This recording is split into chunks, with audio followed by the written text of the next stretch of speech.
Assalamualaikum warahmatullahi wabarakatuh. Kembali lagi bersama kami. Di sini kami sedang berada di kebun hidroponik milik Bapak Ketut. Jadi, simak videonya. Cekidot. Jadi di sini kami langsung bertemu dengan kepala kebunnya untuk berbincang-bincang mengenai tanaman hidroponik ini. Langsung saja simak videonya.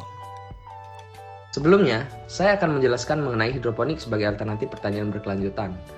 Pertanian merupakan salah satu sektor terpenting suatu bangsa. Ada tidaknya pertanian memiliki pengaruh yang besar bagi kelangsungan hidup warga negara. Banyak negara saling berlomba-lomba untuk mampu menyukseskan pertanian mandiri guna mencapai ketahanan pangan. Oleh sebab itu, di Indonesia, pertanian berkelanjutan digalakkan untuk mewujudkan pertanian yang optimal dan mampu mewujudkan swasembada pangan. Hasil panen yang melimpah, siklus pertanian yang cepat, dan perputaran modal yang ringan menjadi tujuan utama pertanian berkelanjutan. Hidroponik dianggap sebagai salah satu jalan keluar dari permasalahan pertanian saat ini.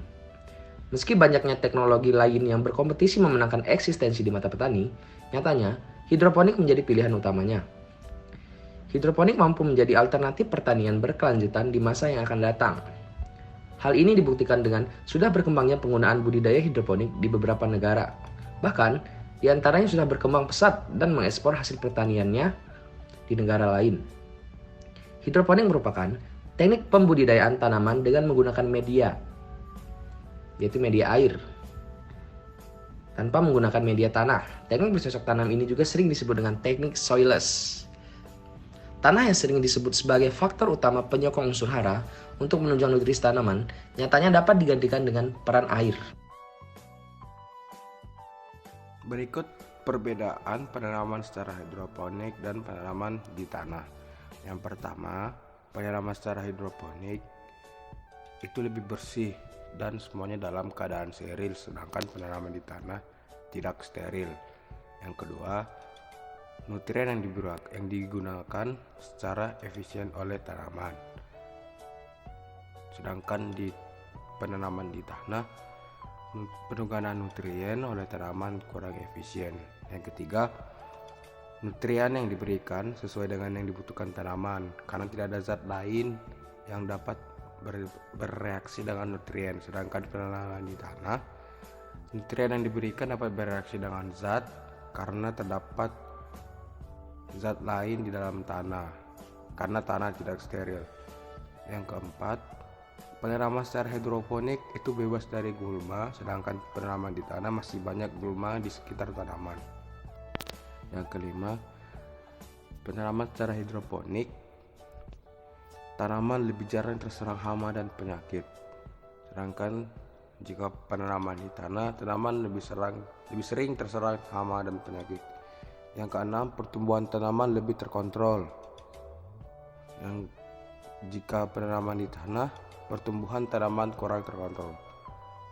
Yang ketujuh, tanaman sayuran dapat berproduksi dengan kuantitas dan kualitas yang tinggi. Sedangkan penanaman di tanah, kuantitas dan kualitas produksi tanaman kurang. Yang kedelapan, pertanian hidroponik mempunyai ciri lahan yang dibutuhkan sempit, sedangkan lahan di tanah lebih luas.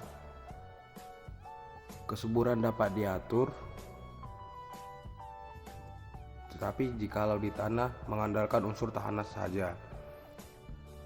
Dan penanaman secara hidroponik memiliki kelebihan nilai jual yang tinggi karena perlakuan dan perawatan yang lebih teratur dan teliti, sedangkan penanaman di tanah nilai jualnya tidak begitu tinggi.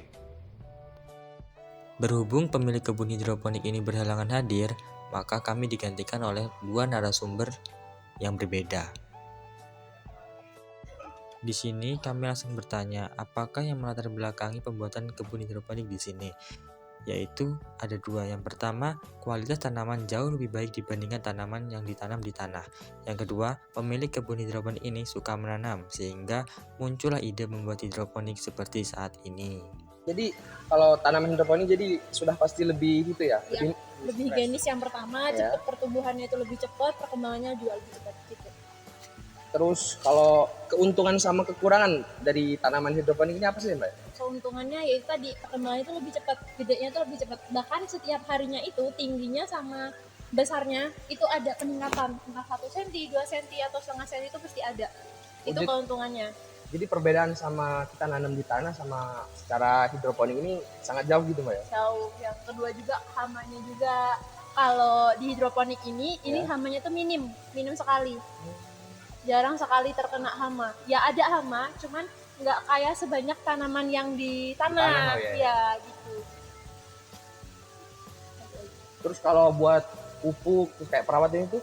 Kalau pupuknya di sini pakai pupuk Ademix nutrisi. Itu tiap harinya diukur pH sama ditambah nutrisinya.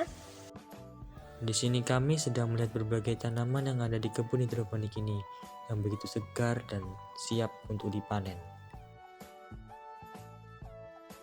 Nah, di sini kami sedang bertanya mengenai target pasar tanaman selada. Dalam satu meja hidroponik ini terdapat 200 lubang tanam yang menghasilkan kurang lebih 20 hingga 30 kilo tanaman selada per masa panen. Untuk target pasar selada itu sendiri, kebun hidroponik ini bisa mendistribusikan selada itu ke pasar swalayan, supermarket, dan toko-toko seperti penjual kebab dan lain-lain. Di dalam kebun hidroponik ini terdapat kurang lebih 15 jenis tanaman yang dibudidayakan oleh pemiliknya, seperti sawi pakcoy, sawi caisim, kangkung, dan lain sebagainya. Mungkin cukup sekian video wawancara dari kelompok kami mengenai budidaya tanaman hidroponik di kebun milik Bapak Ketut. Sebelum kami pamit undur diri, kami ucapkan banyak terima kasih kepada yang sudah menonton. Dan jangan lupa klik like and comment dan subscribe broku. Ini ada beberapa cuplikan video tanaman hidroponik di kebun milik Bapak Ketut. Mari kita saksikan.